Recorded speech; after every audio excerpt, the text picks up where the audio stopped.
Hey there. Welcome to R&M. Another live. Gosh, it's like, I feel like we were just here. So tonight, I want to talk about Judge Gull. But more specifically, I want to talk about something that happened this week, maybe it was last week, when certain public access Avengers, friends of ours, requested transcripts. So we know that, I know like Criminality was able to get them, Joe Schmo, I think there were a couple other people, and notably absent from the bulk of the transcripts that were provided was, hey, Criminal Network, we were missing David Vito. His testimony from the hearing was missing, as well as Dr. Monica Walla. Hey, Rebecca Ann. It's nice to see everybody. Catastrophe, hello. So, hey, Mar. It's so good to see you. So notably absent from the bulk of the transcripts that were released to those who requested them and so generously donated so that they could be disseminated to the public. Hi, Pop Tardy. Was Dr. Wallace's testimony was not there, and David Vito, his testimony was missing. And then there was probably a couple other ones that I'm forgetting. But more concerning than just the fact that those were missing was the fact that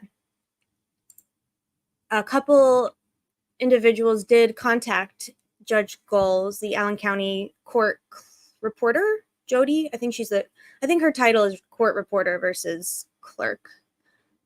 Someone correct me if I'm wrong about that. But what I am going to show us is an email .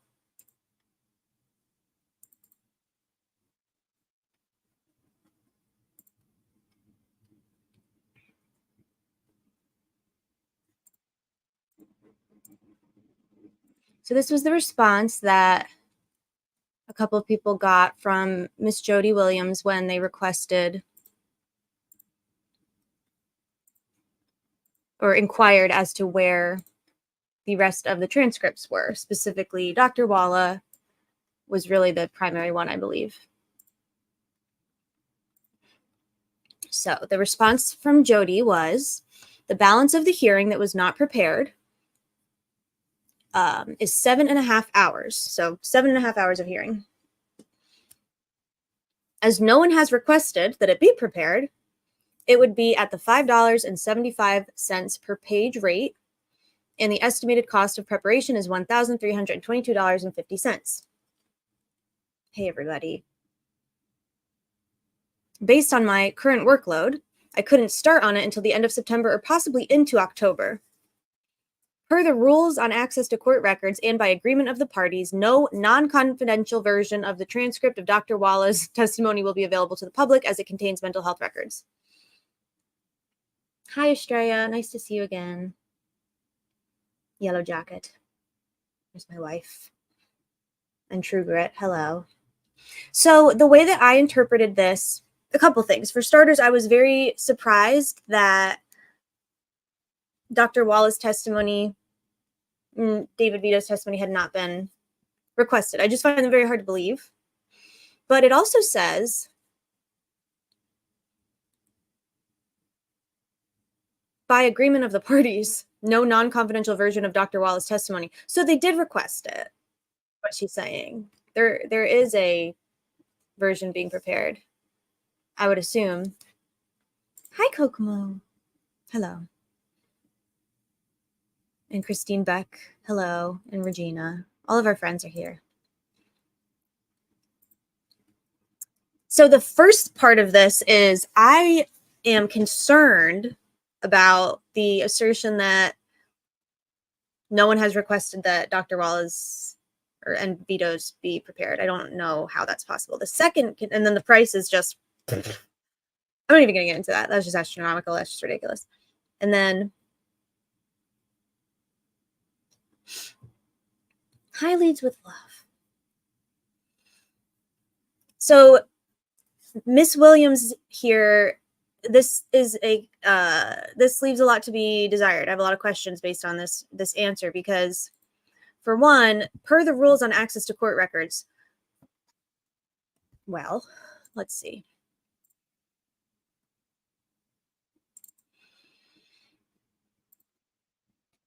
This is a 6-page.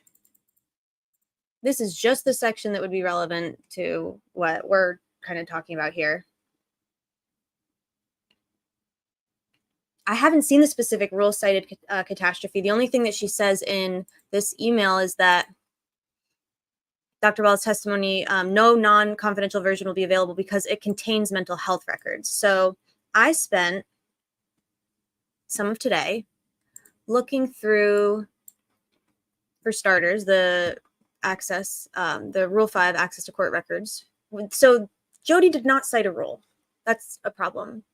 So the first thing I want to pull up, because I was like, I feel like agreement by the parties. I mean, that's very interesting. It's nice that the parties are agreeing, but I feel like that's not really like relevant to public access. Like, good. I'm glad the parties are agreeing on something for once, but that does, but they don't. Okay. So I'm going to read, this is the relator's brief in support of the petition for writs of mandamus. This was what Kara Weinecke, Maggie Smith, and Jesse Cook filed last year.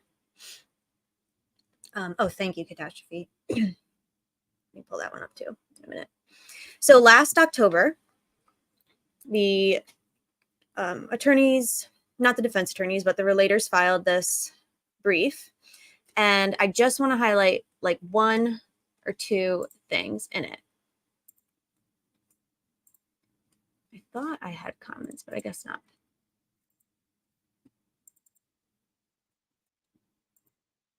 Nope. Okay. So here we go.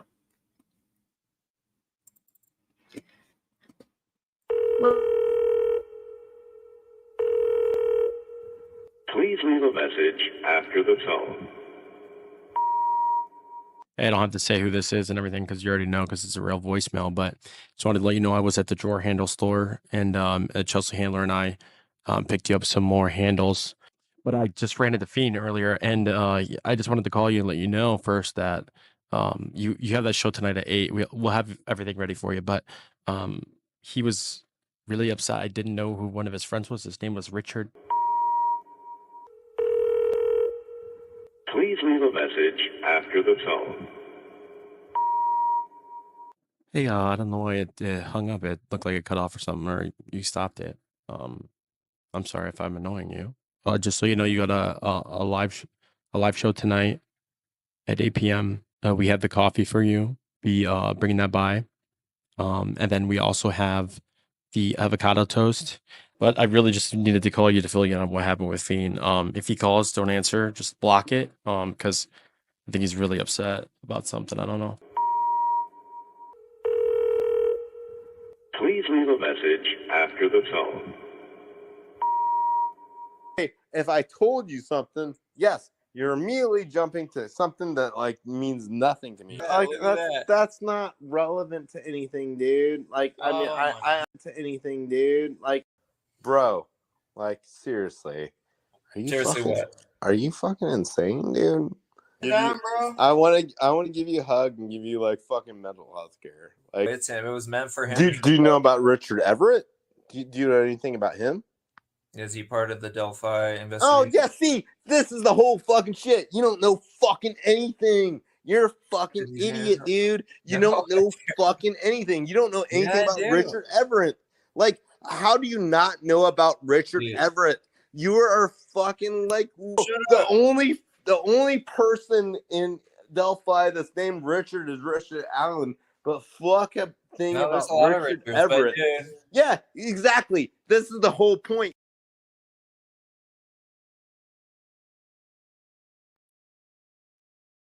Man, I don't know about y'all, but I could listen to Fiend clap motherfuckers all day long. All day, every day. 8 days a week, I could listen to Fiend do that.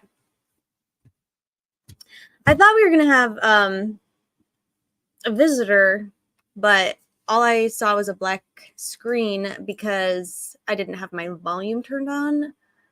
Oh, there he is. There he is. Hello there. Oh my goodness. Look who the weird cat dragged in. Well, speaking of things that are fake, socialism is real. Ah, And is I'm it? here. Well, welcome. Thank you for having me. Thank you for saying the word socialism. You're welcome. You got demonetized, but you're welcome. That's okay. Well, it's fine. It wouldn't be the first time. How have you been? You look so grown up. You sound so grown up. I feel like it's been so long. It's been a long time. I was out fighting a guerrilla warfare Yeah. in the, Argentine Marxist Revolution. And, things went well, but I'm back looking for a razor. Got to take this fucking beret off soon. But yeah. Cool. So what happened this week? Anything going on this week in this case? Not really. No, nothing that I can think of. We had when was the interlocutory filed? Monday? And then I guess Tuesday or Wednesday, we had a clap back from the judge, and here we are, back to square one. Yeah. So did we ever figure out if that was about the 5th Amendment, the 6th Amendment, the 14th Amendment, or did they not cite any of those things in the interlocutory appeal? I think they cited all of those things. Did Judge Gull listen to your show with Michael Osbrook and then take everything that he said and use it against them? Yes. Oh my God, I don't know. Probably so. She was like, oh my God, that's good. I'll write that down. But what do you think about this? January 6th? Oh, go ahead. Yes, go on. Say more about that. Well, just thought that there were some interesting guests that were circulating in the community this week. Yeah. As a Marxist revolutionist, I understand that, sometimes there needs to be an uprising, but, usually more against like local bagel shops that are not, paying workers to unionize, Right. Bagel shops and stuff. Are you incriminating Yellow Jacket? Wait a damn second. How the hell did that work out? You tell me. Maybe. Criminal Network says, DB, hello, my inadmissible friend. Hello. Can't get In me what on ways are record. you inadmissible, do you think? You can't get me on the record. You know what I'm saying? Hey, Redneckzilla. Oh, you tagged me in a tweet earlier, and I saw the notification, and then I got off Twitter. I didn't finish reading it, but I haven't tweeted it. I was in the jungle. I'm not talking about you. Oh. You don't ever you don't tag me in tweets, let's be real. Yeah, yeah. Okay. That ship has sailed, my friend. That's a pipe dream I've long abandoned. Speaking of January 6th, your Twitter activity is it's over. My Twitter's done. Yeah, sure. It is. There's no Karen Reed to simp for, and everyone hates Richard Allen, so I'm just that's a great point. Everyone does hate Richard Allen. Yeah, and I mean I feel like aside from those two, that's like what else is there, right? There's nothing else. So no, and I want to marry Richard Allen and live happily ever after, and a lot of people don't agree with that, but okay. We committed a tortoise act against Jeff. Jeff, I'm sorry. Interference. I'm so extortions. Sorry. Were we doing a sextortion again? Who's Jeff? Redneckzilla. Redneckzilla's Jeff. I think. Oh, good old Jeff with two. You see, he's got his. Look at that. That's a nice. What is this part of your arm called? Bicep? Forearm? Oh, that's my. I call that the. Wait, what? I was going to say something. It's okay. Doesn't Jeff always have two Fs? What's going on with that? Were you at an ayahuasca retreat, DB? Me? Mm-hmm. You? I don't even know how to spell ayahuasca. Is that what that word means? Ayahuasca, yeah. It's when you go and you like. Maybe that's what they gave me. I don't know what they gave you. That's what I'm saying. I don't know either. I don't think we should talk about it though. Okay, let's move on. That's what I'm saying. Okay. So look at this shit for a second, if you want. Yeah. I mean, I don't care. You don't have to. Do what you want. Am I sharing my screen? Oh, I was sharing my screen and then I got hacked. Okay. So remember this. This was filed by Kara. And Sure. the part I want to read is actually, I'm going to read the background really quick. So this is the brief in support of the writ of mandamus that Kara Winnicki and Maggie Smith and the man, I can't remember his name. It was not Mark. It was the other guy. Nope. Nope. Sure Sure wasn't Michael Osborne. It wasn't Michael Osborne. No. It was a different one. Never So mind. Kara says, Kara and team, Kara et al. This case involves one of the most high-profile matters in Indiana history. On April 5th, defendant relator Richard Allen filed an emergency motion for safekeeping exhibits in a proposed order. Everything was marked as public. Thereafter, someone within the court system, sua sponte, on their own, without being told to do so, well, without like an order mandating them to do so, changed all of Allen's filings to confidential and excluded all of them from public access without any notice to or from Allen. From that point through the end of June 2023, more than 125 separate court records were excluded from public access. Not a single one of these excluded documents included the mandatory form identifying specific Ground 5 rules. Oops. Upon which Is that why they call it mandamus? Because it's mandatory? They call it mandamus because... Go ahead, Luke. I can't say what it's... Yes, because it's mandatory. Luke. On June 8th, 2023. Hi, Luke.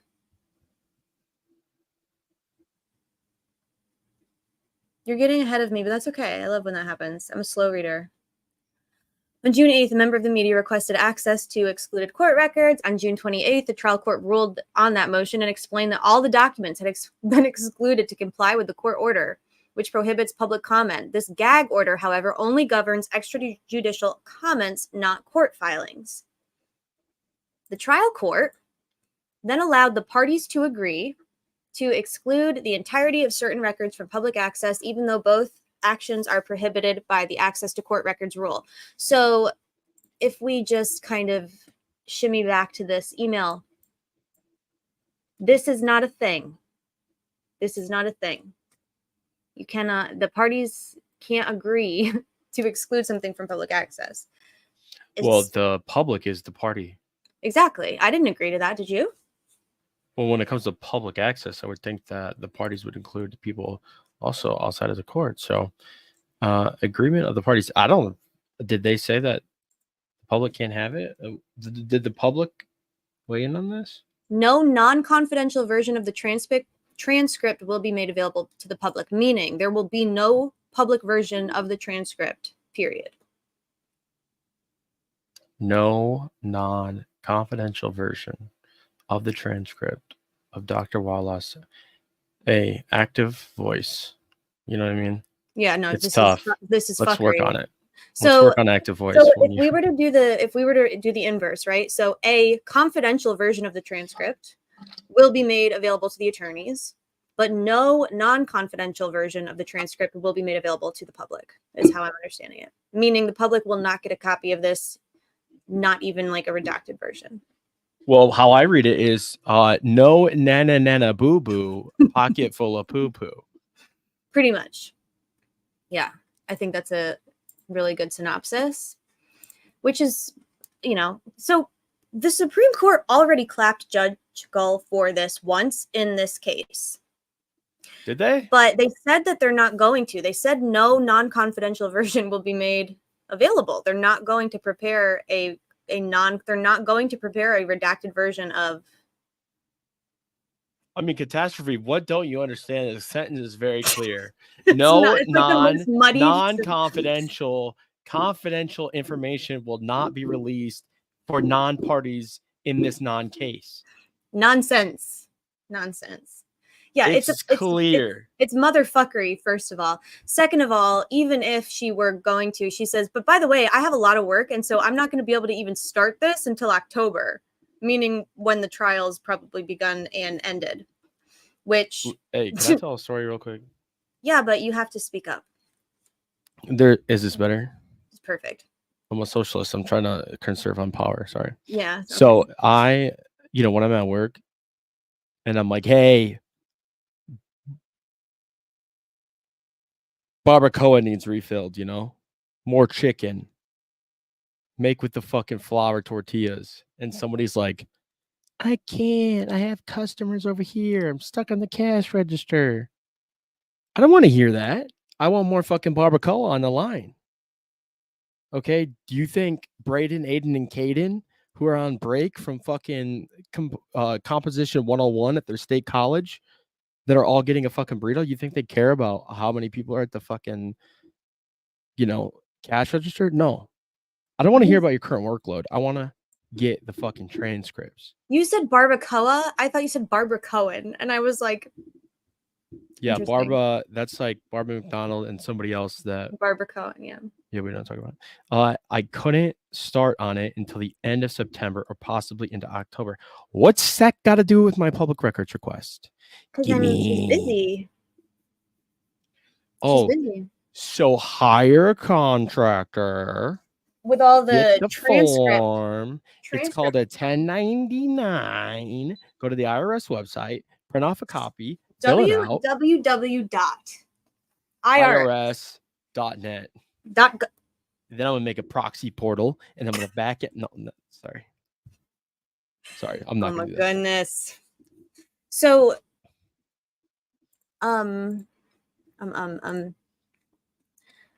okay. First, a court cannot exclude records otherwise accessible to the public just because the parties agreed to do so, or because they entered into a protective order. Did she get clapped for this? Yes. She already tried this once, and the Supreme Court said, nah. But then they were like, oh, well, this is now moot because she fixed it. Exactly. That's not getting clapped. No, yes, watch. Pause. Pausing. Everything in the document can be properly excluded from public access. The document can't be excluded in its entirety, which is what she's trying to do. She's saying we're not preparing a non-confidential version, which means you're not getting anything. So if we do a hop, skippy, jumpy to... Is that your budget, that Google sheet right there?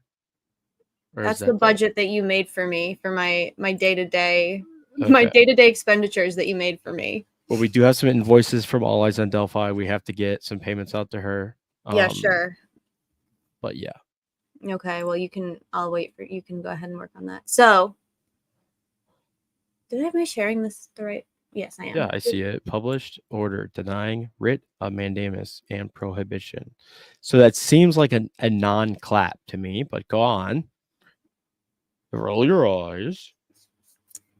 The part I wanted to highlight is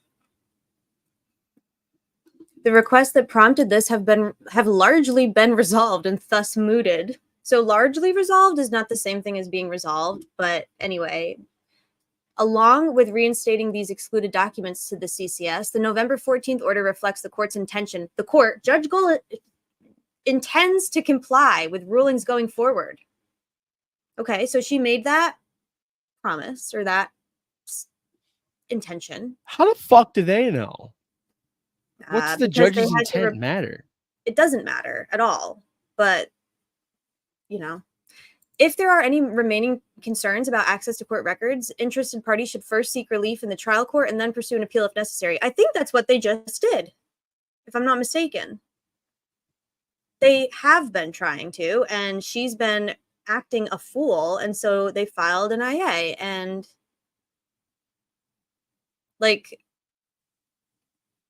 so this email is literally Judge Gull violating the... This is an email? What? This is an email? This is an email. From it's an email that I copy and pasted because I'm not... Oh, okay, understood. Anymore. Yeah. My bad. I think you missed that. You were in the jungle still. So I basically am wondering why, because the other thing that happened, actually, I think I sent it to you. Oh, yeah, this is a good point by Yellow Jacket, of course. LMAO, like Nick. This is silly. Except for these 7 items, I just kind of already gave you, so don't say anything else. Oh yeah. Okay, so the discovery deadline is like everything is not exculpatory, but here it is anyways. Right. Sorry about that. Which is kind of par for the course for legal arguments. They're like, well, we object that this is in proper form, but anyways, here it is. But But just it's in not. case it's not enough, I am preserving my objection. It's bad. That's bad though. I mean, that's how you're looking at it. Well, so okay. So this is another excerpt from Kara's. This was actually the. Nope, I'm on the wrong thing again. So remember when they're trying to get a copy of the in-chambers ambush hearing that occurred on October 19th, 2023, and the Judge Gull was like white knuckling it. She would not release it to them. So court reporter Williams was out of the office that day, but promptly responded to the client's email the next morning. On November 2nd, 2023, court reporter Williams informed counsel that the hearings held in open court on October 19th and October 31st could be prepared and made available. However, with respect to the in-chambers proceedings, court reporter Williams informed counsel that in-camera meeting was a meeting of the parties and not a hearing in open court. It's confidential. I'm unable to provide that at this time. Okay, so that seems to suggest that a hearing held in open court that is in open court is public. Can you link this filing for us, Yeah, please? I agree. Yes, I can. Yes, I can. I'm sorry, what were you saying? You said something, DB. I don't know. Oh, okay. Well, I think this is the one. So she's trifling, man. And I don't know if any of the people that requested it originally have followed up with her or asked her to cite the specific rule that she's alleging, because mental health records are not, nobody's asking for the exhibits. What occurs in a public hearing. This is the filing. It's old. It's from October 2023. But what is in a public hearing that already occurred is public. I can't believe that we're even there's any confusion about that. So, Well, I thought it wasn't public. It was mental health records. she's something- saying that the transcript in its entirety will not be made available to the public, period, because it contains mental health records. The public, the transcript of the testimony in open court during the public hearing does not contain mental health records. Is it a mental health record, though? No. Could it go in his mental health file? I don't fucking care where they put it. It's not a mental health record. Doesn't everybody have a mental health file that the U.S. government keeps on them? Yes, some of us have multiple. Well, some of us have just a little dossier from the Indiana State Police.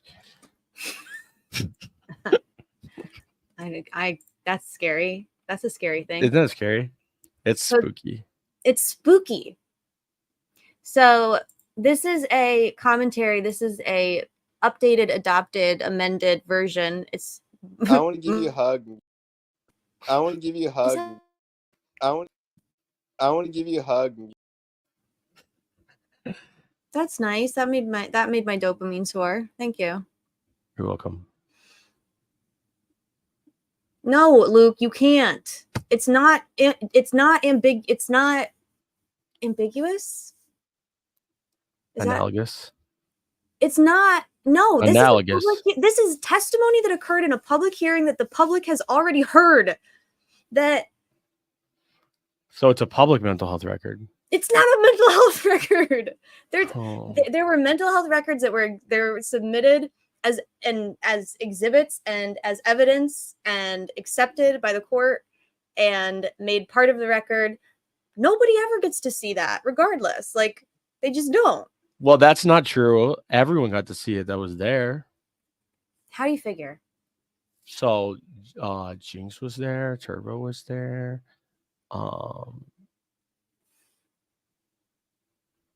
Joe Schmo was there. Right, Catastrophe. So what Shay Hughes, the defense attorney that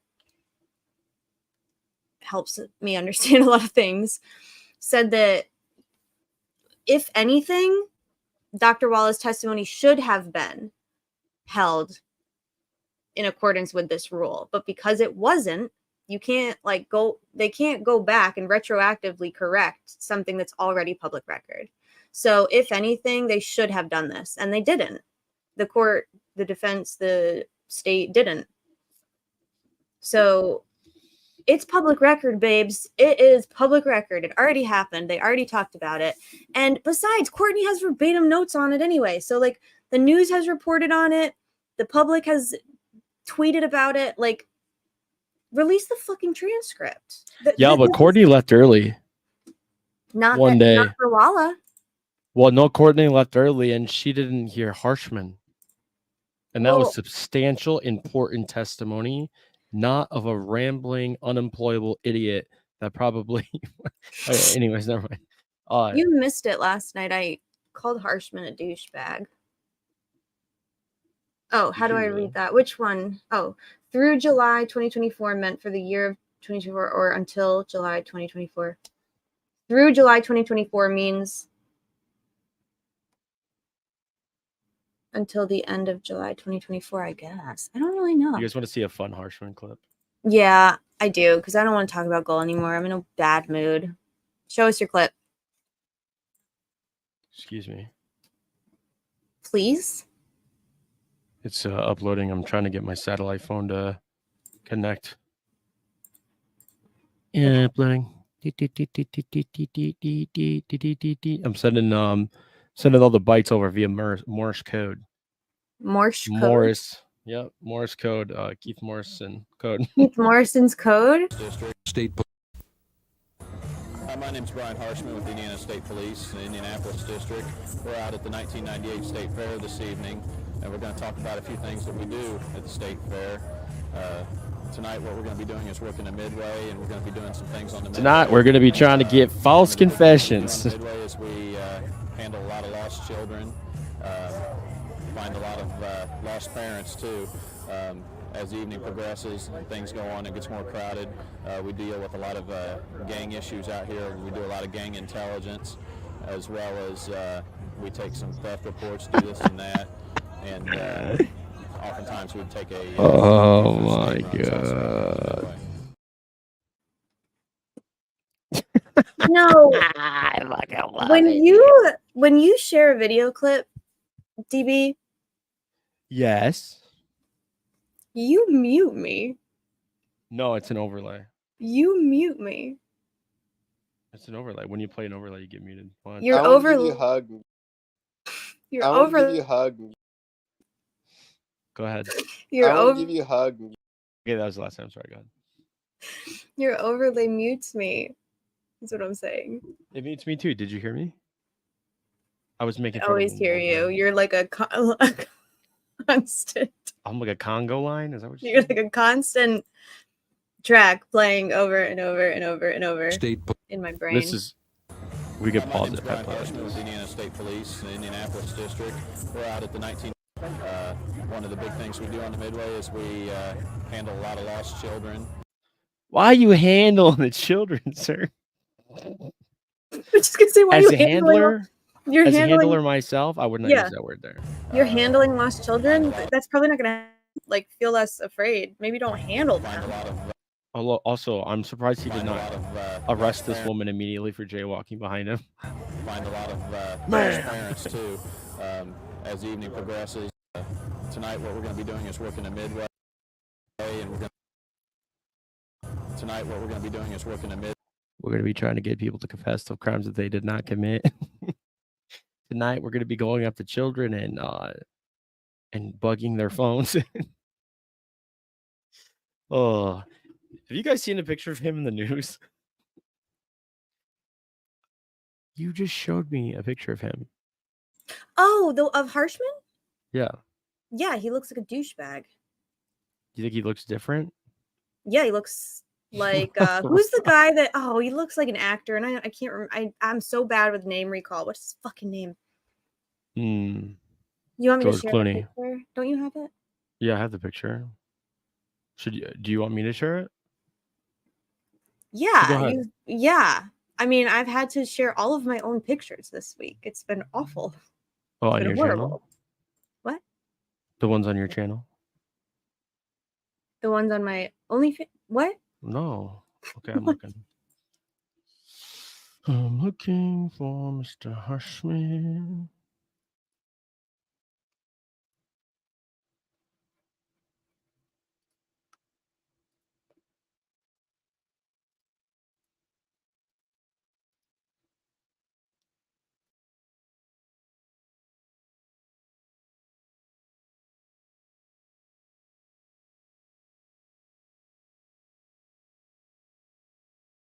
Fucking Harshman's a douchebag, by the way. I hope he's watching. Fuck you.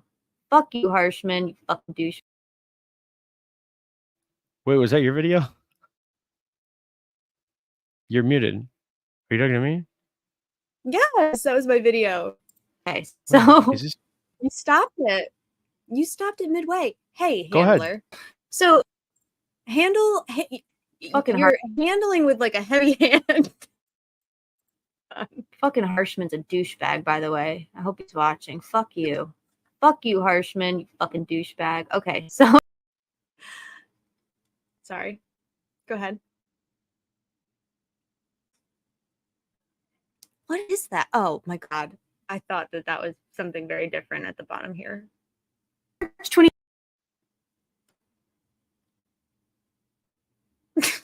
Are you out of practice? What's going on? Was that video playing for you the whole time? What There's a video playing that just stopped. Okay, whatever. Harshman Allen's confession started in April 2023, a month after Allen started reading the Bible and said he'd found God and Jesus. Harshman said most of Allen's confessions came then over the next 3 months, slowing down in July. That's the same time period. Okay, Harshman, his testimony was that Allen said Bible, that is the book for me, and then confessed. Yeah, Allen's psychologist, Dr. Monica. Look at how Also, she looks like. What is Isn't she this doing? such a spooky shot? Like, What is she Time doing? period, Allen's psychologist, It looks Dr. like she's Monica like- Walla testified. why is she wearing What all is she- black like that? Allen's What is mental she health doing? was, quote, extremely poor, critical, and deteriorating, saying there was, quote, no doubt he had serious mental illness around that time, brought on by stress. Dr. Wallace said Allen spent much of his time in solitary confinement, something that could have contributed to his deteriorating It could have. mental health. Look Recalling who's what? Oh my! Allen. Wait, is that a real big? That guy's wearing a lot of blue. Okay, the blue must be his color. Oh, that's fucking funny. I didn't notice. And then right at the end here, this is Anthony Greeno. He has a fake sheriff's outfit. He's just walking with him. Get back over here. I'm about to get off. What the fuck? No, I'm just kidding. Go ahead. You go. You go. Mental health. He's Recalling very Allen good. repeatedly. Wait, He's did like, he "You just slip her a handcuff key? Let's watch this again. Health. Recalling Allen repeatedly slamming his. Oh, he's trying to do that nonchalant photo thing. He's a real journalist. Recalling Allen repeatedly slamming his head into the walls and door of his cell. Don't worry, Fiend. You have not been the topic of discussion at all. Leading staff to make a decision to inject him with drugs to calm him down. Okay, some idiot showed me this week that he was wearing pink handcuffs. Why? Do you guys know why they do that? So somebody explained it to me, and I think Scully explained it to me. It has nothing to do with the size of the handcuffs. It has to do with it's how they like differentiate. I guess why, but why are they pink? I don't know, but it's how they differentiate like transport versus not transport. Is what I was told. But they sure do be pink. You know? Okay. I don't know if that's true or not. But Scully has good info generally, so I don't know. Well, I think Yeah. that person, that little creature that they are. I don't know if they are a male or a female, so I'm not going to say. Oh, Scully. Yeah, I just see the little fuzzy little creature that they Yeah, usually yeah, are. yeah. This fuzzy little creature. Yeah. What is that creature? Some type of little It baby looks like Yoda or maybe like a something? Wookiee kind of, or not a Wookiee, like Little an baby Ewok Wookiee. kind of. Is that Hollywood? Voila. It is. I got mad beef with her. Okay. Well, I'm a vegetarian, so I'm not fucking scared of him. You were just talking about barbacoa. Babaca. So the pink handcuffs, I'm not saying in this case, but I have heard that they do it. This sounds really fucking stupid. But you got to imagine that these are cops I'm talking about here. I've read a couple books where they said that they put pink handcuffs to humiliate the offender. And it's like, I don't know if any of you are familiar with Joe Apiro, the sheriff in, I think, the county of Phoenix, in Phoenix, Arizona. He used to put pink jumpsuits on all the offenders because he thought it was emasculating. You're right. Yeah, Arizona. I don't know what county he was the sheriff of. Pink socks. Yeah, it's really fucking stupid. Maricopa County. That's right. Like painting a locker room pink because you think it's gonna like fuck with the other team. It's like that's almost as silly as What? the language analysis deception. Never a bitchier word. Is that what you're talking about? Yes, I wasn't gonna say it, but yeah. God, dude. Oh yeah, we have a different name for it. I forgot the one that we don't say because we're good people. Failed. I want to give you a hug. Yep. Mm-hmm. And stepped out of the room. When she came back in, Wallace said Alan asked to call his wife again so he could confess, telling Walla, quote, "I want you to hear this so you can understand." When he got off the phone, Wallace said Alan told her, quote, "She doesn't believe me." Alan's defense team doesn't want a jury to hear Who's this guy on the right? Hoffman, Baldwin, Auger. I think that's Okay. Jennifer Auger, right? More like Mom J. Fiend, any of are you- Alan's confessions, claiming they were coerced because of the conditions Alan Oh, Fiend. Oh, that's a really good. That's nothing. But was living That's under. the beginning, Fiend. wow, how did they get this picture of me just walking around with Ajay, huh? Oh, DB, Including, that's they you? say, harassment from Oh no, that just looked like me for a second. That's actually Bradley Rosie. other inmates who monitored You see how his jaw lines up like that, like nice with his cheekbones and everything. I see. I thought it just the way that his cheekbones cut, the sunlight coming down. I thought that was me for a second, but monitored and reported his behavior, and near constant solitary confinement they believe led to Alan's mental breakdown. yeah. Well, thanks for the news for really just. And said he'd found God and Jesus. All right, let's Harshman take a said look at most this of other Oh, one. Alan's wait, pause. He found God and Jesus? He found God and Jesus, Harshman? Wow. Well, He found them both in Westville? God and Jesus are hanging out in Westville? are they the same person?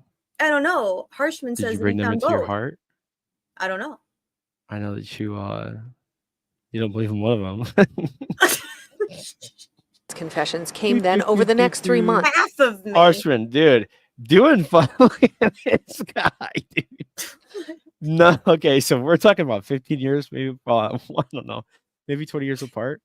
I guess selling fucking Holman's lies really adds up. One of the big things What we is do that on the Midway is from? we, Wait, when is that from, I handle all the- wonder? What? 96. Wasn't it like 90? Isn't it from like the 90s? He says in the beginning, but I ignored him. My name's Brian Harshman with the Indiana State Police. Hi, my name's Brian Harshman, and it's 2025. He's a douchebag. 1998. 3 says months. Pebbles.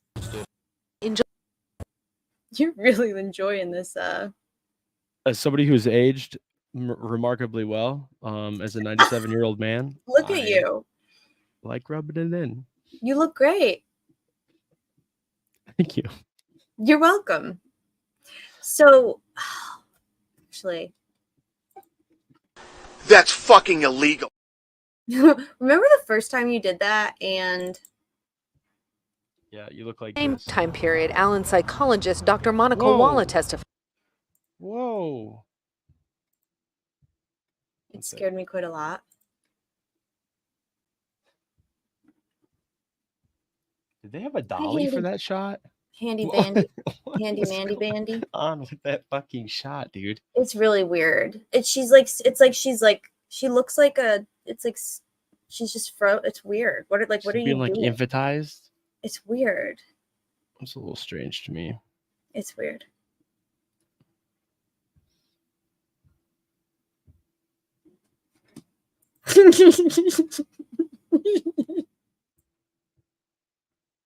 Mm-hmm.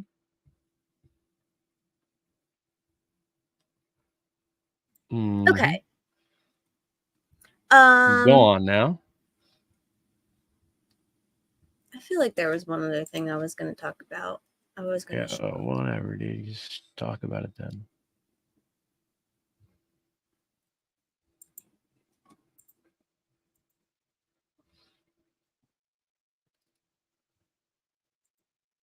Can you tell me a story? Guess a story while I look for this.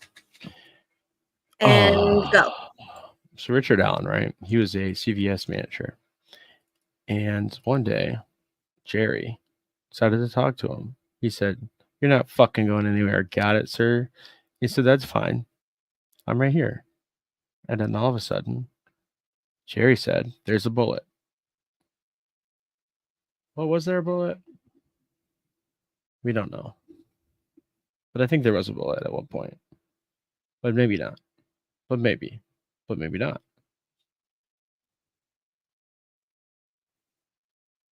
Oh. Keep going. Present video file.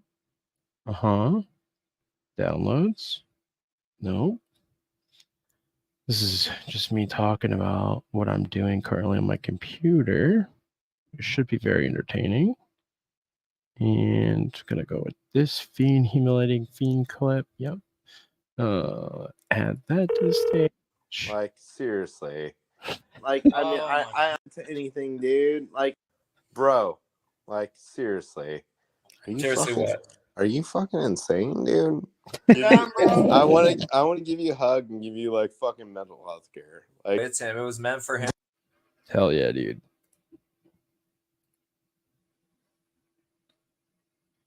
It's just a short story, criminal network.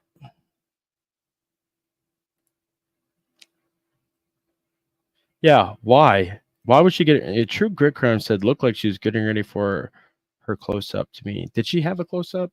Because the other shot looked like she didn't. You're muted. That's okay. Oh my god. Pebbles. Oh my god. Oh, dude. Okay, listen. When I first read that, I laughed, right? And then I thought about what she was wearing and having to know a few Apple buddies. I've had Apple buddies in my life, you know, people that have actually worked there, that they do wear all black. She literally is wearing an Applebee's attire. Which I will say, if you work at Applebee's for more than 5 years, you have seen just about every cross section of a mental illness possible, and you've dealt with that. It's a great point. That is a good point. Oh my god. So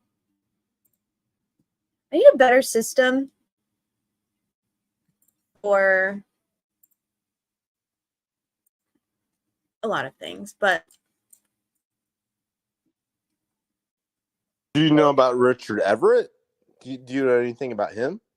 Is he part of the Delphi? No fucking anything. You're a fucking idiot, dude. You don't know fucking anything. You don't know anything about Richard Everett. Oh, dude, I fucking I was dying. Oh. Anyways, I appreciate Fiend did send a release form, a consent form, to release some of his content to us from my channel. So it's much appreciated.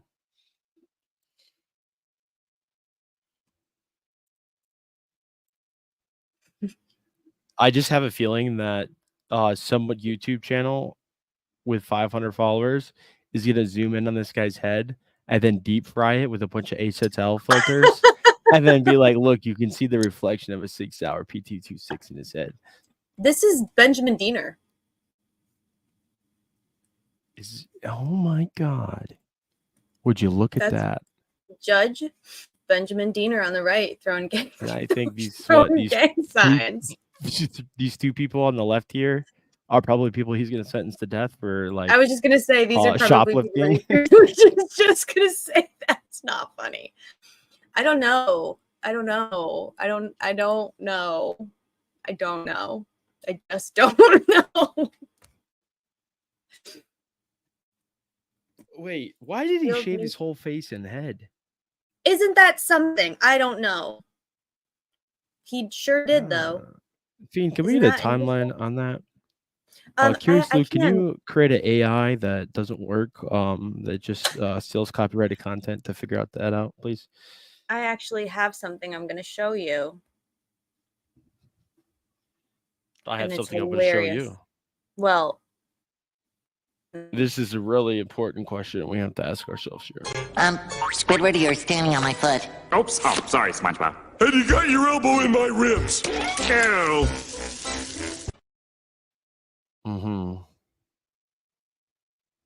no, I have to be honest. I don't get the SpongeBob lore because I never liked SpongeBob. Well, you don't get this? It's butt kicking time. I get that. I get that one. That one I get. Don't clap me. I will wait. Oh, I found it. Okay. Can you see my screen? No. Ready? Ahem. Yeah, whatever it is. Go ahead.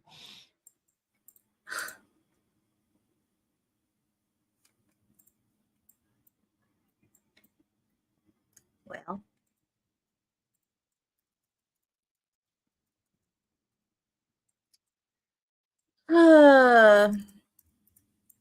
Boys always leave. They never say goodbye. They just leave, don't they? Why can't I? Here we go.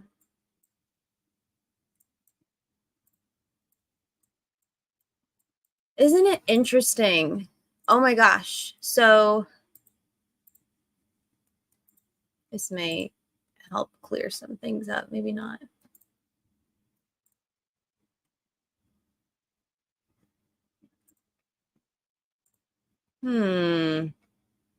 November 17th, 2022. Judge Diener is bald. Heritage keepers at court. Judge Diener, thanks to this unscheduled visit. So these are a bunch of little kids. Heritage keepers? Judge Diener relating legal matters to the heritage keepers today. Please, DB, come back. You need to come back because tell me this man doesn't look like. This man looks like he does worry about keeping his heritage. That's what I'm saying. But he's the most unhinged. So this is November 2022. A lot of strange things going on in 2022. November for Judge Diener, huh? Yeah. Like the second rounds of the Johnson & Johnson booster shots. What's going on with that? How much you want to bet this guy hasn't had a second round of Johnson & Johnson right there? That's what this. Oh, okay, sorry.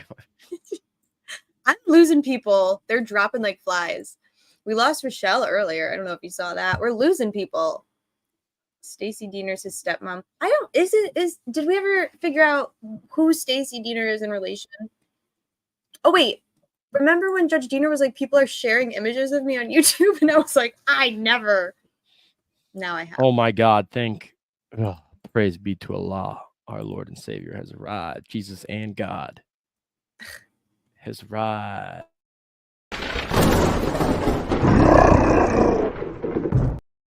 Purr, kitty, purr. Why? What up, Fiend? What up, Mothman? How's it going? Oh, it's going all right. What did I miss? Did we get to the part about the fibbing already? Yeah. Okay. Well, Basically, can I have to give you a hug?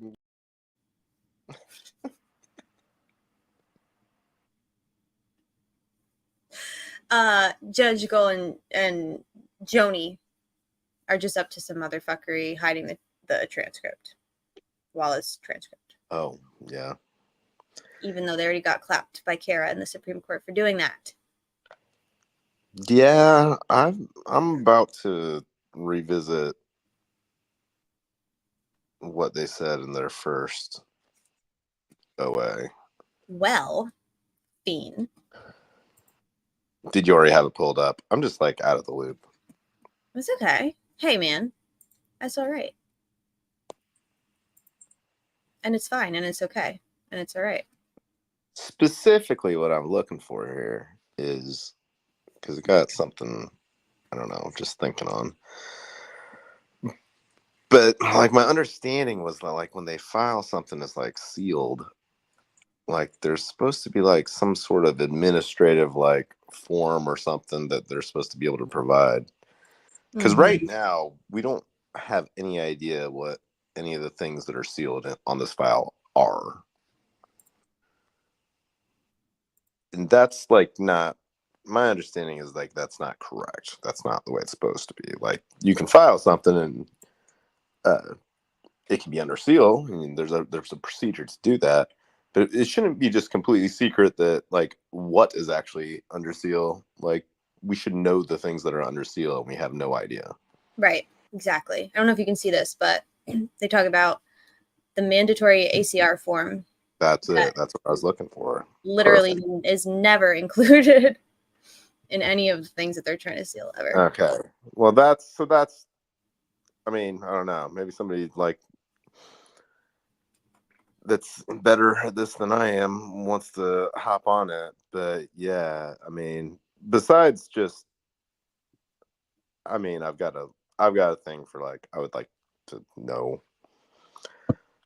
about the page 8 of the PCA that's just missing and has crucial information missing on it. Oh God, Fiend keeps talking about page 8 as if it matters that there's no judge's signature. No, it's not. It's no. Well, see, I've moved on from the no signature part to like the other crucial pieces of information that are completely missing, like the date and the affiant. Like, who is even like who is making these claims? Like, they also have.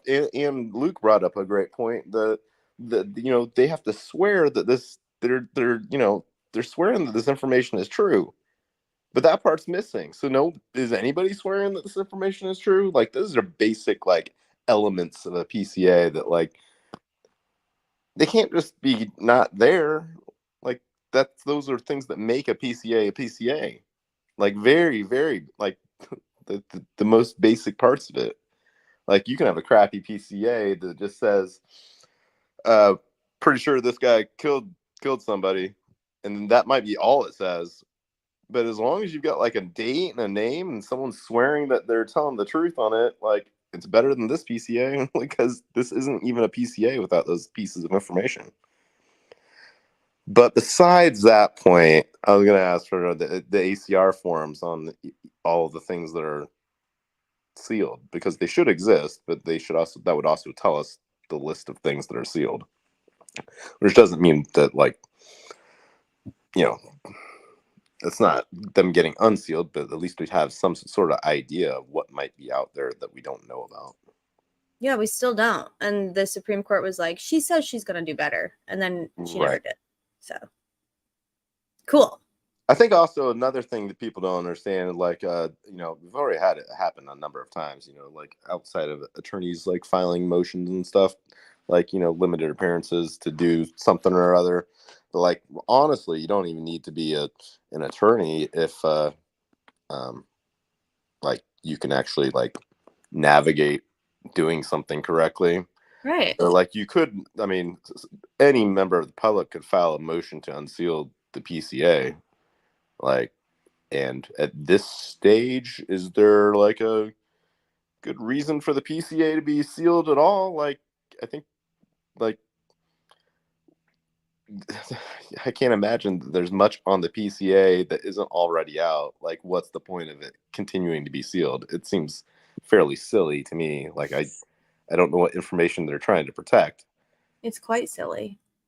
So, like, well, I mean, I know what information they're trying to protect for. I mean, in terms of like the hearings testimony, but I don't know. I mean, the PCA specifically. What information is on the PCA that you're trying to protect the, like, protect the public from knowing this information that isn't, like, it can't possibly be information that doesn't already exist, like, in the public sphere. Yeah. Or I mean, if it is, then I don't know. Maybe there is something, but I can't imagine that's correct. I think that there isn't a good reason to have it continue to be sealed. I just think they don't give a fuck about any of this. Like, they just don't care. Well, I mean, that's, I also get that sense. And, if I was, if I had any reason to really think that they have the right guy, I'd be very upset with, like, their handling of everything. It's very haphazard, there's no regard for, like, rules and procedures and due process and, just like anything. Just in this particular case, they feel like they can do whatever they want, regardless of, like, whether there's any sort of procedure or law to follow. That just all goes out the window. In this case specifically, we can just do whatever we want. Yeah, well, that's not the way anything works. You can't just do whatever you want all the time. Well, but they've gotten away with it for so long, they can. Oh yeah, they're getting away with it. Well, that's what happens when you have a media that's complicit. I don't like that. Yeah, I don't like it either. I got blocked by Susan, and I knew I would, but it happened. I was already blocked by Susan Hendricks. Were you? Yeah, for being a Defense Diaries viewer, I guess. I don't know. She just blocked everybody that was watching Defense Diaries and was just like, what the hell? That's weird. But okay. Yeah, the media is weird. I do like WTHR. Is that the article that I sent you earlier that talks about Brad Rosie getting 2 parking tickets? Yeah, I may have stolen that from you too. Good. I mean, yeah, share it. It's insane. The defense I just attorney... saw something that was, like, relevant. I was like, yeah, those things kind of go together. Oh, I saw. Yeah, it was good. It was good. Bree, I'd like to look at Kara's previous OI getting the transcripts released. Well, you're in luck because I was just looking at it earlier. And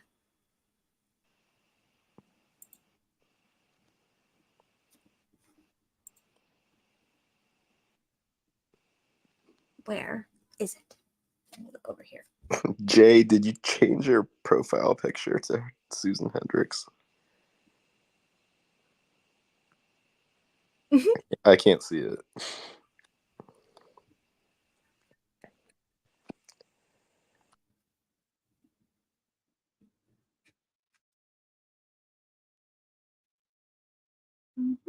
Motion for transcript. Okay.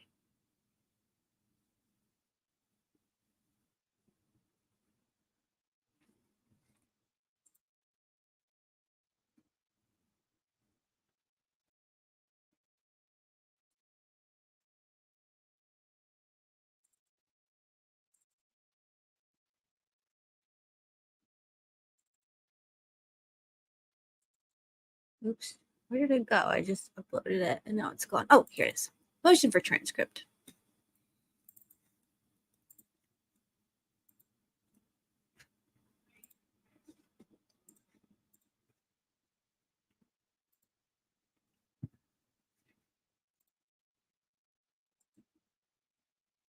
Relator, by counsel, respectfully requests that this honorable court order that the following transcript be prepared the in-chambers proceeding held on October 19th, 2023. In support thereof, Relator states the following.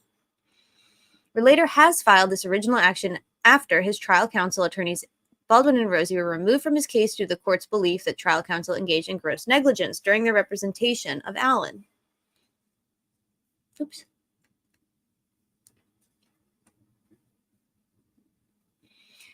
Attorneys Baldwin and Rosie requested the in-chambers proceeding be required, and undersigned counsel confirmed with the court reporter that there is indeed a recording of the proceeding held that day in chambers.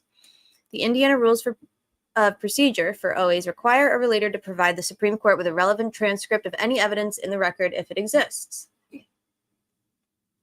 Attorneys Baldwin and Rosie was disqualified as Allen's attorneys at a hearing on November 1st. Undersigned counsel contacted Jody Williams, the court reporter, by email to make arrangements for preparation of an expedited transcript.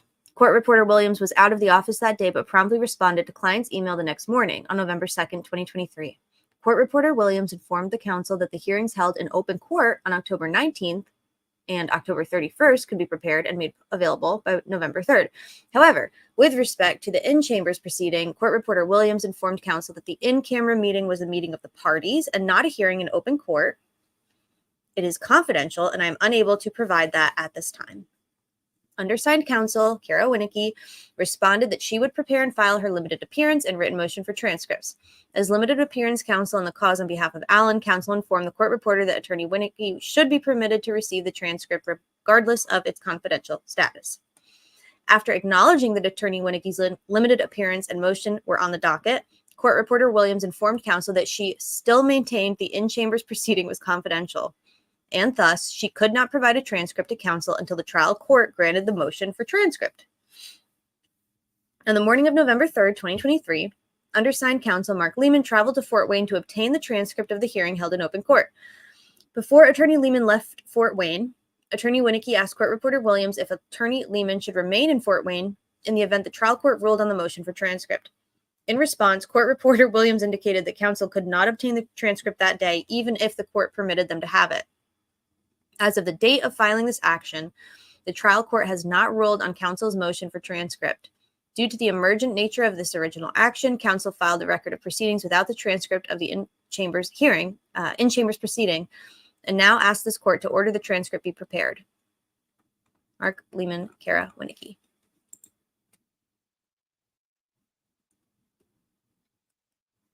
So, there you have it, folks.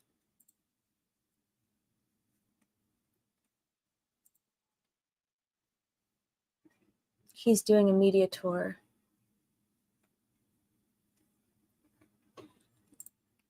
Oh, yeah, right, Lowlight. That'll happen when Valhalla fucking freezes. You can't imagine, Fiend, by the way, how many people I pissed off yesterday just by denouncing a Nazi. It's wild. Oh, I can believe it. It was wild. I can believe it. Dude, it's baffling. It's baffling. It's bad. It's pretty bad.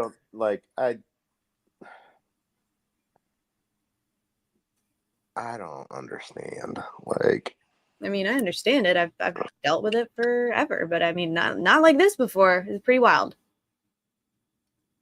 Pretty crazy. It's just a weird direction for like true crime community stuff to kind of go, because typically, like, there's, I don't know, man. Like, you see like a really distinct difference between like true crime cases that are like unsolved versus a trial, you know, and you know, you've got the rare cases where it's kind of more unclear whether the defendant is you know, the right person or guilty of whatever they're being charged with, and that's where you start seeing a lot of conflict. But like, those particular cases have just gotten like stranger and stranger as far as like what people will do to each other on the internet, and then also just like it going in weird directions. Like, there's no reason to be like platforming Nazis. That's a bizarre thing to do. Like, that's entirely antithetical to like the true crime, like the spirit of like true crime community and people that are like, you know, interested in that sort of stuff. I mean, you're gonna talk about justice and then platform criminals? Like, when you talk about I don't get it. justice, Don't when you get talk about justice in like a broad sense in true crime, you get accused of being. You can't talk about justice in a broad sense because then you're a social justice warrior and you're a socialist.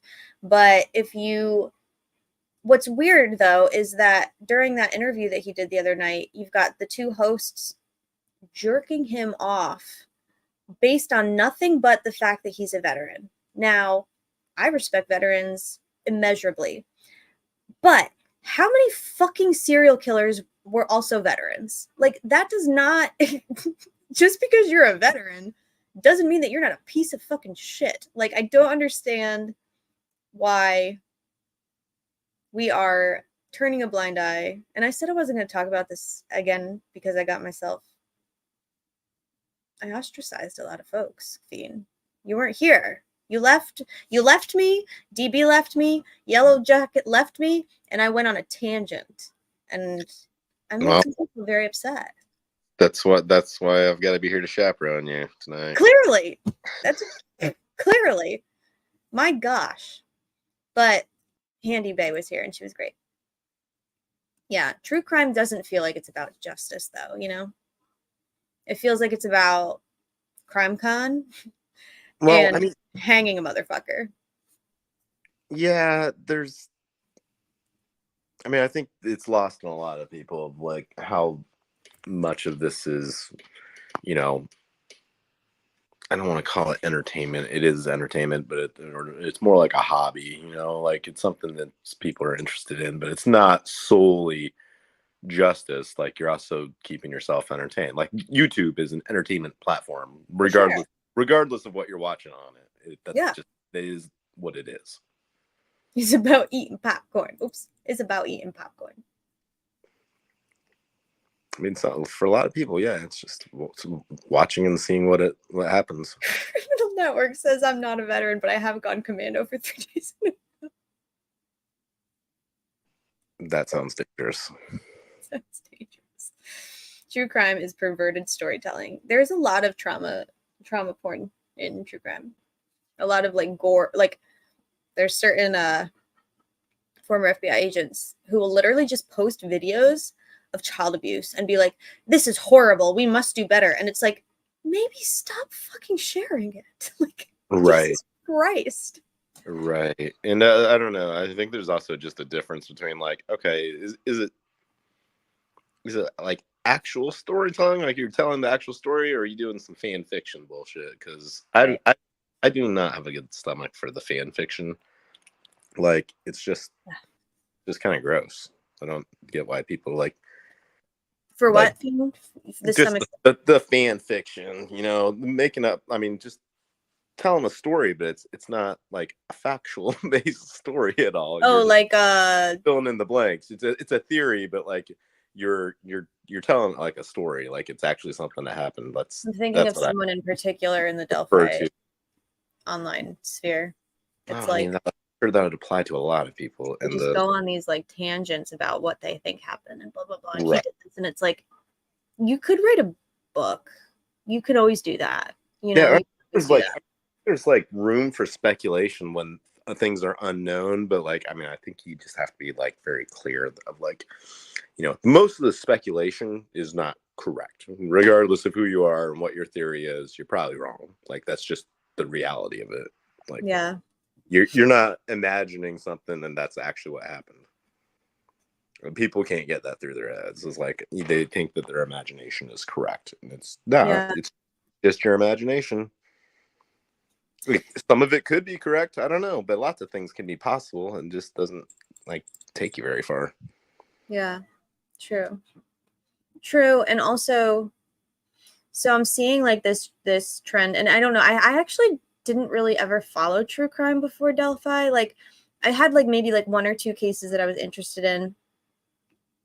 Mostly, but mostly like more interested in like past like serial killers that were long, you know, caught and convicted and like all of that, but never really followed like current cases. I think I started watching Dateline as an adult and I was like, okay, this is kind of entertaining. I watched Dateline forever because it's I love Keith Morrison. I think he's great. I just like it. And but with Delphi, when I first started following Delphi, I was really not interested. Not that I wasn't interested in the crime. I was super interested. Like, I was curious. I wanted to know who did it. I wanted it to be solved. But I really didn't start following Delphi like in a true crime capacity. And so since being introduced to the true crime world, I'm like kind of like I'm like burnt out on it already, and I've only been familiar with it for like maybe 2 years. I'm like very burnt out from it. And I don't like there's like a I don't feel like the family members of it. So like, for example, Brian Koberger, that case is so problematic in so many ways already. Like, it's just a lot of the same shit we're seeing in Delphi, like the investigation and all of that. Like, not talking about his guilt or innocence, I just don't even care. But the family members in the Brian Koberger case, the surviving family members, right? So the parents of the victims have been so, yeah, I agree with that, have been so like in the forefront and vocal, and like their grief and their trauma has been basically played out for the public. And there's a reason that I think that should occur behind closed doors, you know? I think that there's risk for, one, it makes it hard to I think that sometimes the family speaking out and letting and having their grief be basically played out on a national scale publicly, you know, the things they feel and the things they say, etc. Like, I think that it actually does them a disservice. I think it harms them, because then they're exposing themselves to the public, and the public's they're cruel, they're judgmental, they misunderstand. And actually it makes it really hard sometimes to sympathize with the surviving family members. It's like really hard to sympathize with them. And I think sometimes they contaminate the presumption of innocence, I think, in high profile cases. I don't think family members should be doing interviews. I just don't. Not until, like, solve it, prosecute it, get your conviction if you can, and then fine. Like, that's when victims' rights are supposed to trigger. You know, that's I kind of see both sides of it, because like you cannot. I mean, I think like here's a great reason that family might speak out on a crime when the police aren't doing shit. Like, I do agree with that. I think they need to be called out. I agree with that. I think that's a total, I think in that happens a lot, where like no one cares about someone that has been murdered. Well, especially in like when you've got like in Indianapolis, you know, you've got like families, like there's so much gun violence in these places, and there's so many homicides, and it's just like, oh well, it's just like that's the big city for you, like a bunch, like that's the Right. inner city, like, yeah, and you're just gonna live with the fact they're like, well, 50-50, they might solve it, you know, if it falls in their laps, you know. right. You might solve a crime, like a murder, a homicide. Otherwise, they're not going to solve it, and they're not really going to try. No, there needs to be incentive. And if incentive is not, like, you would hope that detectives and law enforcement would be incentivized by their own curiosity and interest and drive to solve the crime. Like, I would want that from like, I really like the part of the Frank's memo that talks about Todd Click, Kevin Murphy, and Greg Ferenczi, where it says like these investigators, their curiosity and their own motivation and curiosity, like that's what we want from law enforcement. Like, yeah, I don't want a bunch of lazy, indifferent assholes who are like, when the killer comes to us and turns himself in, then the crime will be solved. Like, Right. No. Crazy. Well, I mean, the incentive process works exactly the opposite way. Like, it's just bizarro world. The worse they are at solving crimes, the more they can say, we need more money to solve more crimes. And then Yeah, they we get just more don't need to money, move. and they get We more don't need money, to move and they just repeats. Like, okay, yeah,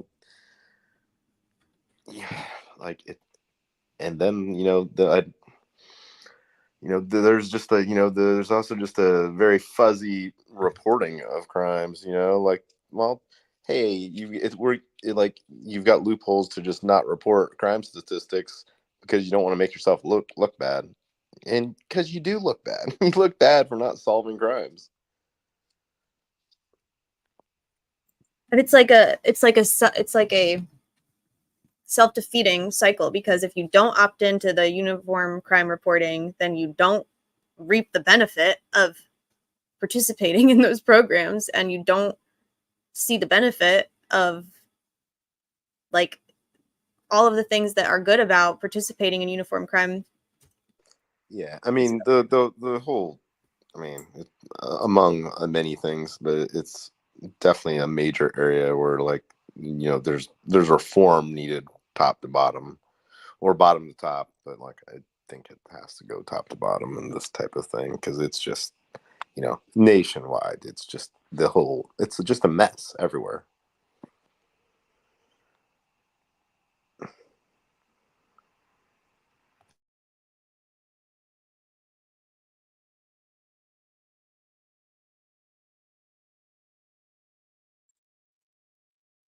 So the National Incident-Based Reporting System is a uniform crime reporting system in the state of Indiana.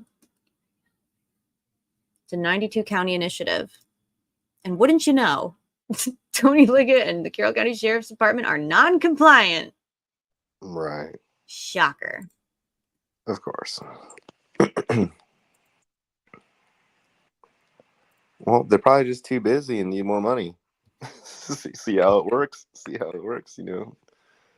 Probably. Gotta up their budget, and then maybe they have the time to, like, participate in the same thing like all the other counties are participating in. I love Carrie. Carrie's wonderful.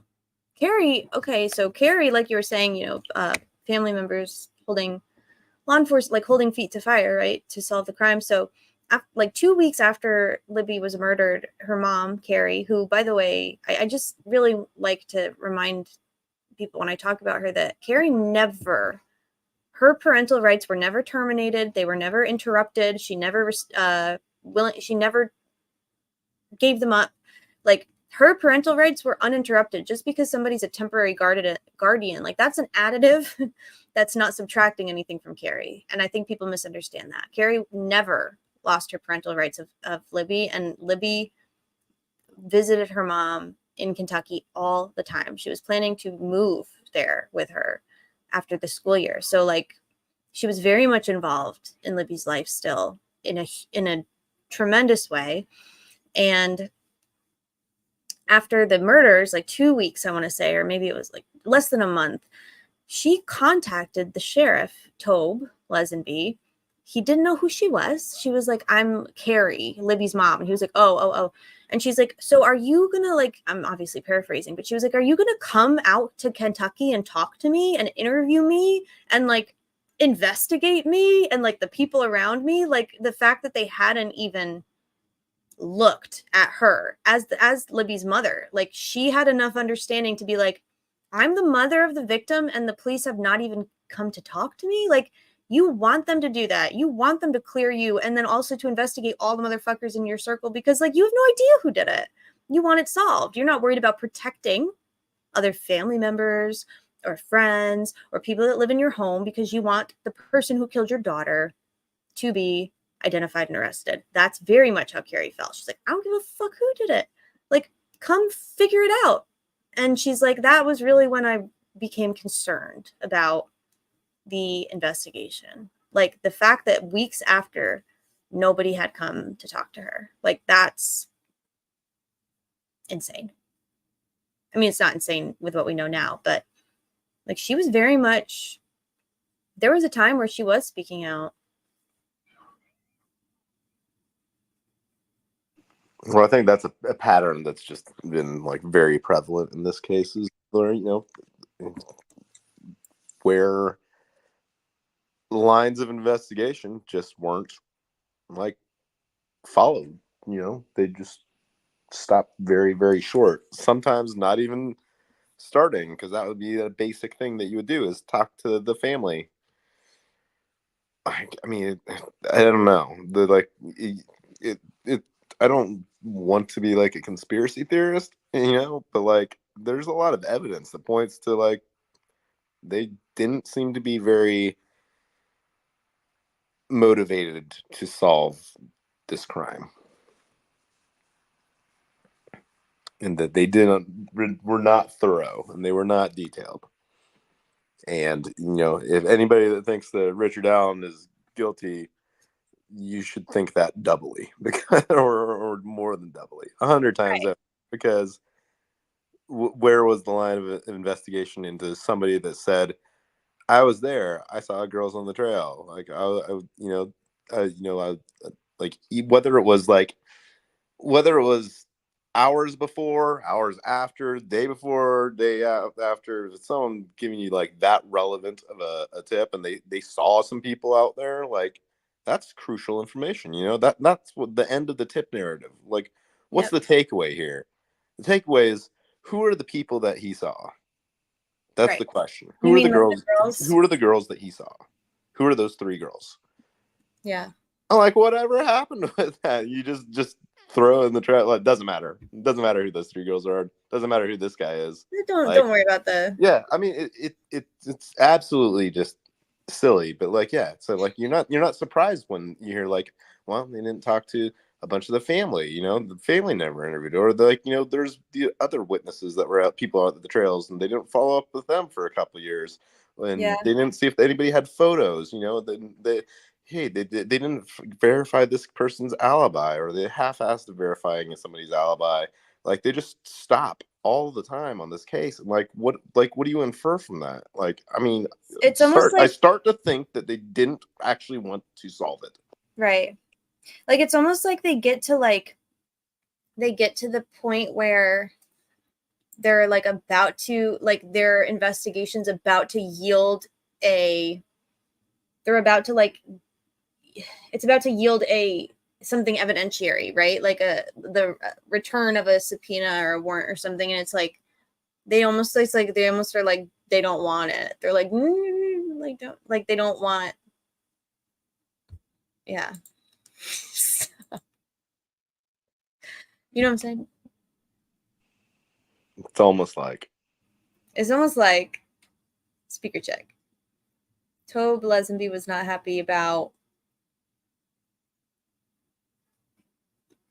I'm just reading the chat. Oh, Justice, I'm from somewhere. I'm from Southern California. If you've never heard, I need my glass. I'm getting old, I think. Are you feeling old lately, Fiend? How old do you feel lately? Well, I am old, so yes, I feel old also. You're young. I don't believe that for a second. I'm from Southern California. If you've ever heard about the Rampart scandal, look it up. Many of the officers involved got promoted. Interesting. Isn't that funny how that happened? How'd it happen?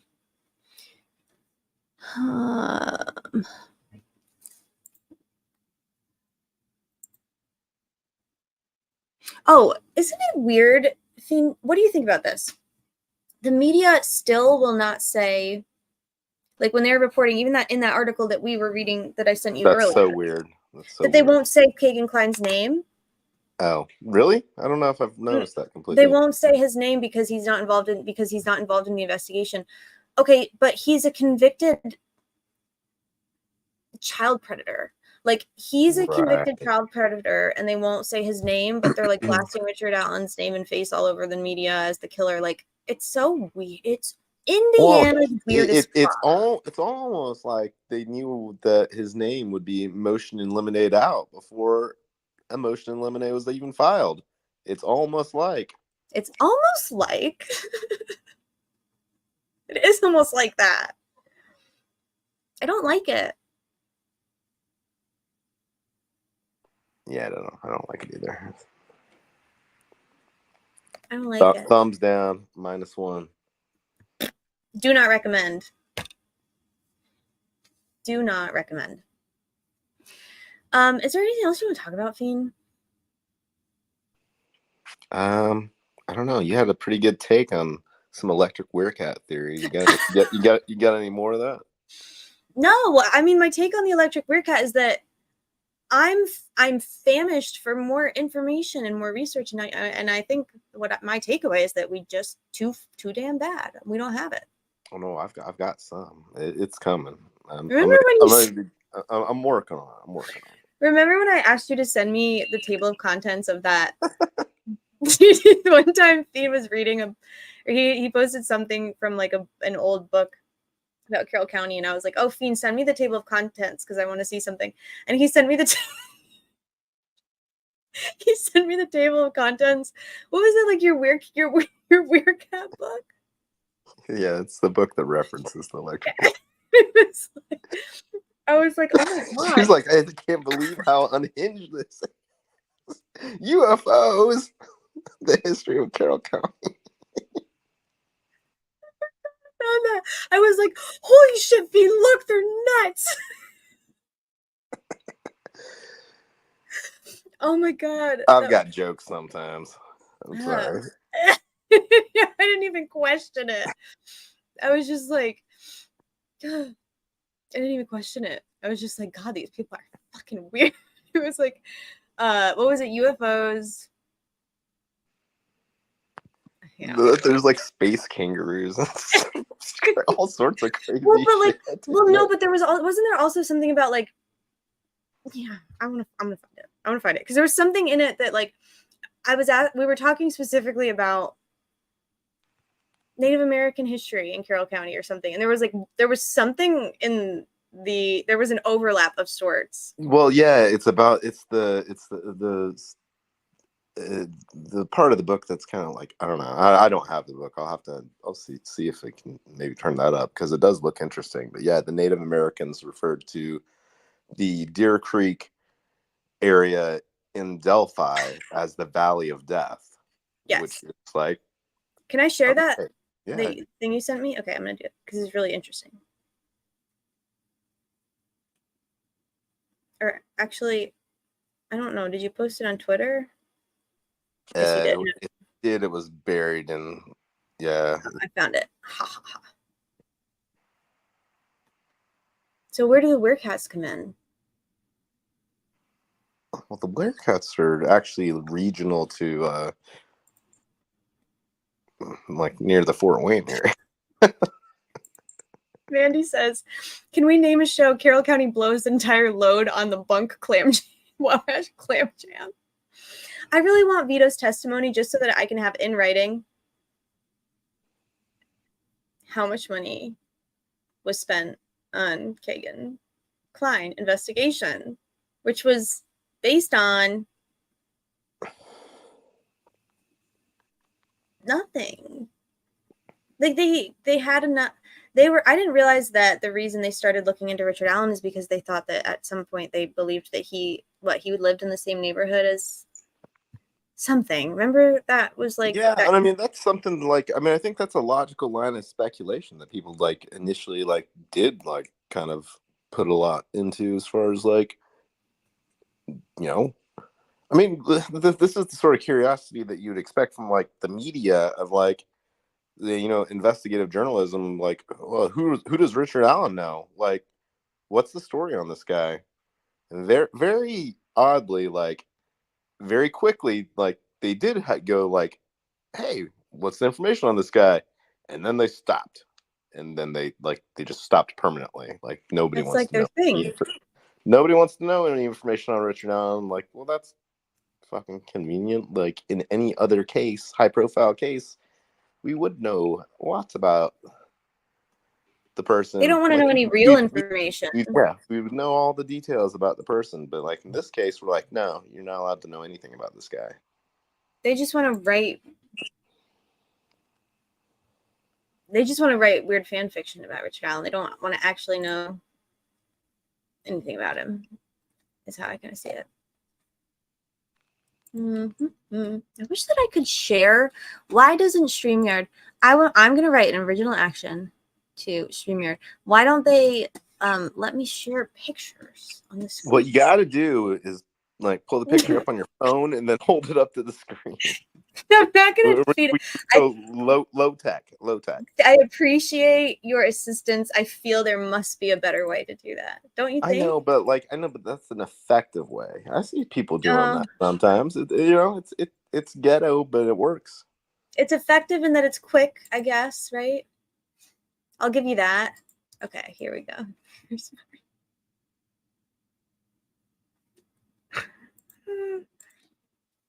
Fiend punked me. So here's the Deer Creek. I don't know. People probably don't even care about this, but I care about it because it made me laugh.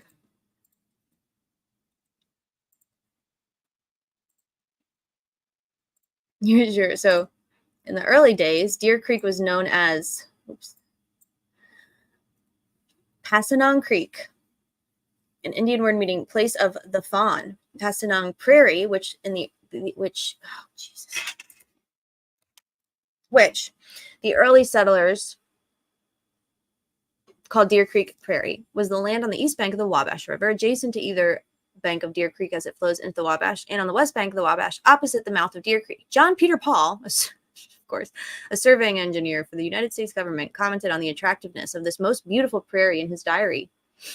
There's an interesting facet to the lore concerning Deer Creek. That is, the Indians referred to the valley of Deer Creek in the area of Delphi as the Valley of Death. This was because of the sickness they encountered there. Before the settlement, the area was largely dense forest and swampland containing stagnant water and noxious fumes. Malaria, I don't know what that word is, and other maladies were common. In the time of the early settlement, the late 1820s to early 1830s, Delphi gained the reputation of being the most sickly place in the Wabash. Delphi gained the reputation of being the most sickly place in the Wabash, and travelers made efforts to avoid it. There was considerable sickness and an unusually high rate of fatality among children. Even when conditions improved, the early reputation lingering on for many years was hard to overcome. If one were to go on an excursion upstream along Deer Creek, starting at its mouth, the first state of interest would be blah, blah, blah, blah, blah, blah, blah. And that Fiend, and I was like, oh my God, Fiend, interesting. Send me the table of contents. And he sent me this. And I was like, oh my God, Fiend. Crazy. the coming of the trolls.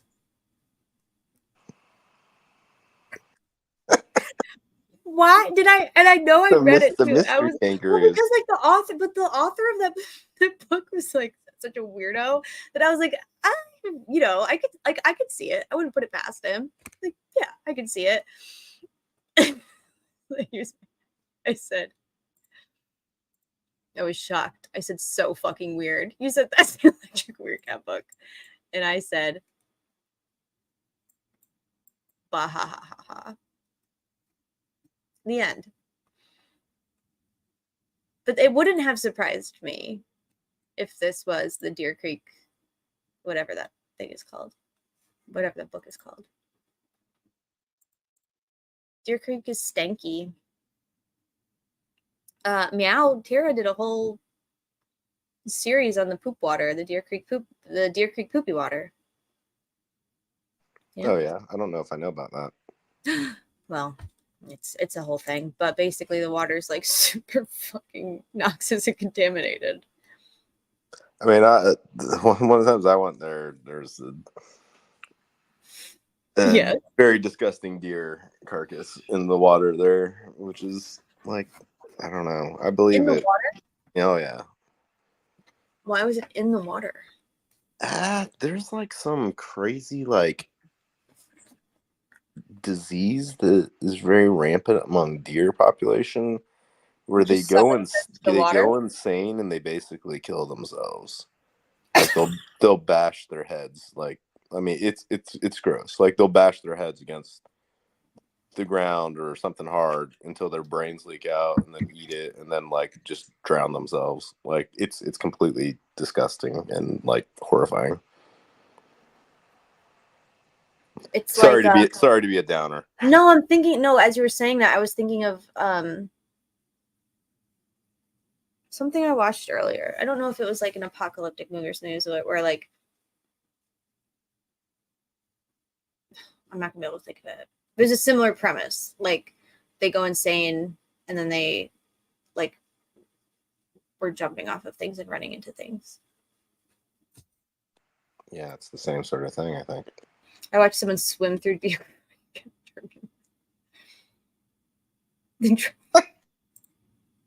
Oh my.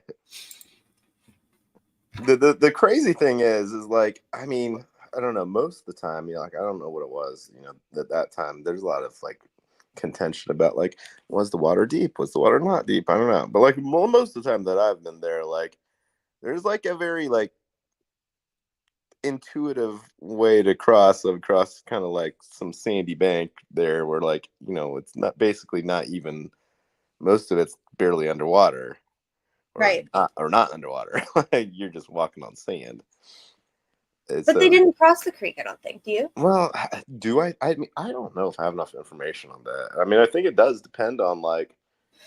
I mean, I think it depends on like the context of the time and what's on the video, and I don't know. Like the information we just don't have.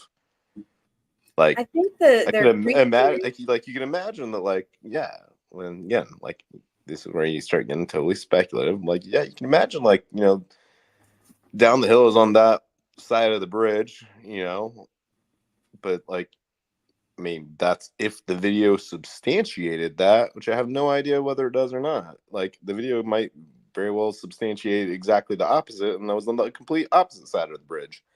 I don't know, because like nobody knows, or like nobody in the public knows, as far as like having enough information to piece that together. There ain't no fucking way those girls crossed that creek. I mean, they'd be able to tell. They would be able to tell by their clothing. They'd be able to tell by their skin. And they may be able to tell or not tell, but like that's the thing, that like somebody can, but like we don't have that information. I don't think they would. They even knew to check. I think the creek cross. Do you know when I think that? I can't imagine. Like that's the sort of thing where like, I mean, I don't know, like, and can't put it past them, but like, can't imagine that you don't like yeah, test the clothing or whatever and just confirm that, like, hey, yep, it was definitely in the Greek. That's not science that's beyond us. That's right. Fairly easy science to do. Like, you'd also be like, oh, is the clothing wet or is it not wet? I don't know. Like, but you know what? Sometimes they're just so stupid that maybe they're like, I don't know, is this clothing wet? Who cares? Just put it in the bag. Like, who knows what they were doing? Yeah, I don't know. Because I think there's like this misconception that like, hey, you've got the FBI chaperoning this whole thing, and I don't think that that's correct. I think that's what you'd like to imagine. Like it's probably not a bad idea, but I don't think that that's actually what happened. I think the FBI is their like supporting type of role, and like they also probably like were having eyes on stuff for their own lines of investigation potentially, but they weren't like actually taking over or taking control or like organizing or what I mean, they let the local law enforcement do what they were going to do, which may have been bad a lot of the time. Like, they may have made a lot of poor choices that maybe the FBI told them, hey, you might want to do this or do that, and maybe they did or they didn't. But I don't think that they were like directing it all.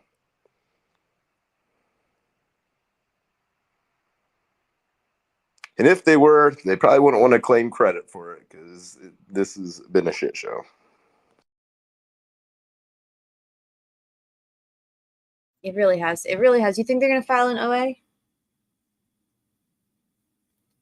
I really don't know. I was really thinking that the motion limine ruling would come down and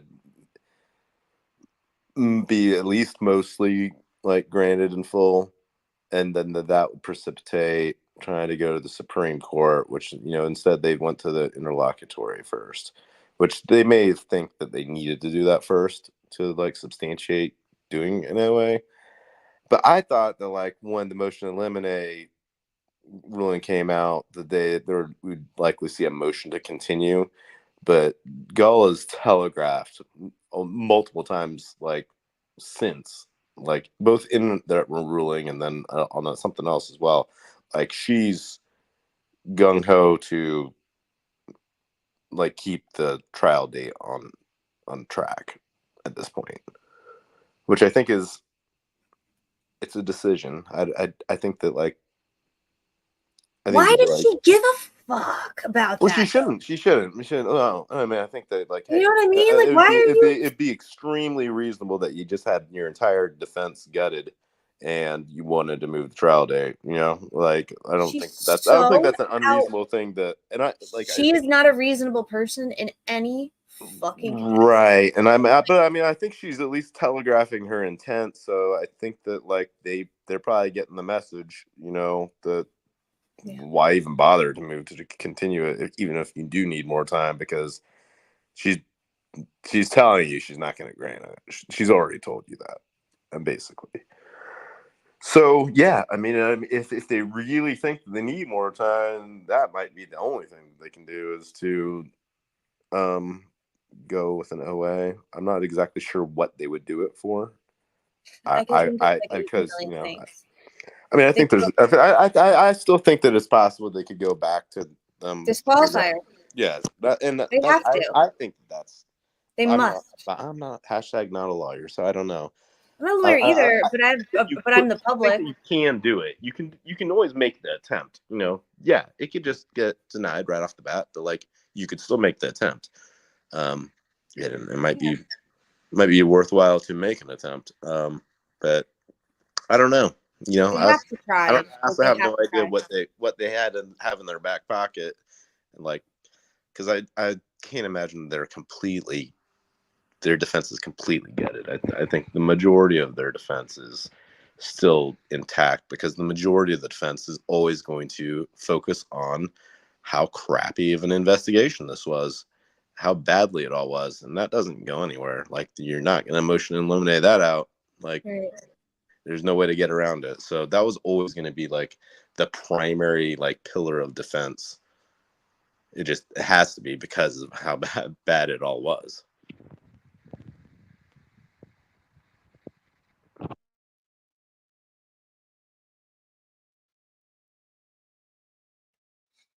I think I'm going to eat something, Fiend, and then I'm going to probably Irish goodbye. You want to Irish goodbye with me? Sure. Okay. Let's do it. Thank you, everybody, for hanging out with us. Anything else, Fiend?